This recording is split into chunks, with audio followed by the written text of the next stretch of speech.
हरे कृष्ण। अध्याय क्रमांक 7 भगवत ज्ञान के श्लोक क्रमांक 14 में भगवान कहते हैं, दैवी ही एषा गुणमयी युत्तमम माया दुरत्या माम एव प्रपद्यन्ते मायाम एताम तरन्ति। प्रकृति के तीनों गुणों वाली इस मेरी प्रकृति दैवी शक्ति को पार कर पाना अत्यंत कठिन है, किंतु जो मेरे शरणागत हो जाते हैं वे सरलता से इसे पार कर जाते हैं। कहते हैं ना कि भगवान मुझे पार लगा दो और मेरा फिर पुनर्जन्म ना हो। तो ये जो माया है, माया के तीनों गुण हैं और उनसे बद्ध जीव हम हैं, इस माया के पार भी भगवान की कृपा से भगवान ही ले जा सकते हैं। तो भगवान कहते हैं, किंतु जो मेरे शरणागत हो जाते हैं वे सरलता से इसे पार कर जाते हैं। यद्यपि इस शक्ति को पार करना अत्यंत कठिन है, मतलब ये वो माउंट एवरेस्ट है, इस पे आप चढ़ नहीं पाओगे।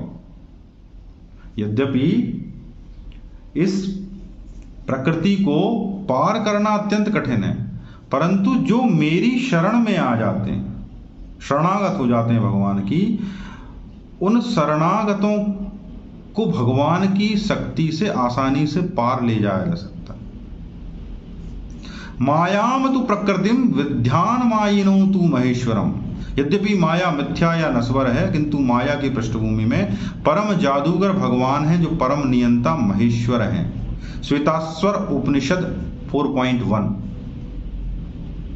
यद्यपि माया मिथ्या या नश्वर है, किंतु माया की पृष्ठभूमि में परम जादूगर भगवान है जो परम नियंता महेश्वर है।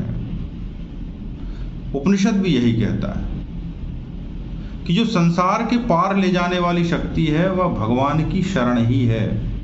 शरणागत हो जाओ, भगवान की शरण में आ जाओ। जो शरणागत हो गया उसका बेड़ा पार हो गया, वह इस माया के चंगुल से मुक्त हो गया, वह जीव भगवान का प्रिय हो गया। और इस माया के जंगल से मुक्त होकर ही आप पहली बार जीवन में प्रसन्नता का अनुभव कर पाओगे। अन्यथा आप प्रकृति के द्वारा इन तीन गुणों, सतोगुण, रजोगुण और तमोगुण में बंधे ही रह जाओगे और आजीवन बंधे रहोगे। यदि आप इन तीन गुणों के पार जाना चाहते हो तो भगवान की शरण में आ जाओ। भगवान की शरण में ही इन गुणों से पार जाने की क्षमता है, माया के पार जाने की क्षमता है। परमात्मा ही माया है। माया किसकी बनाई हुई है? भगवान कृष्ण की। भगवान की शरण में जो आ गया वो इस माया को पार कर जाता है। आशा है श्लोक का अर्थ समझने में सहायता मिलेगी। सुनने के लिए बहुत बहुत धन्यवाद। हरे कृष्ण।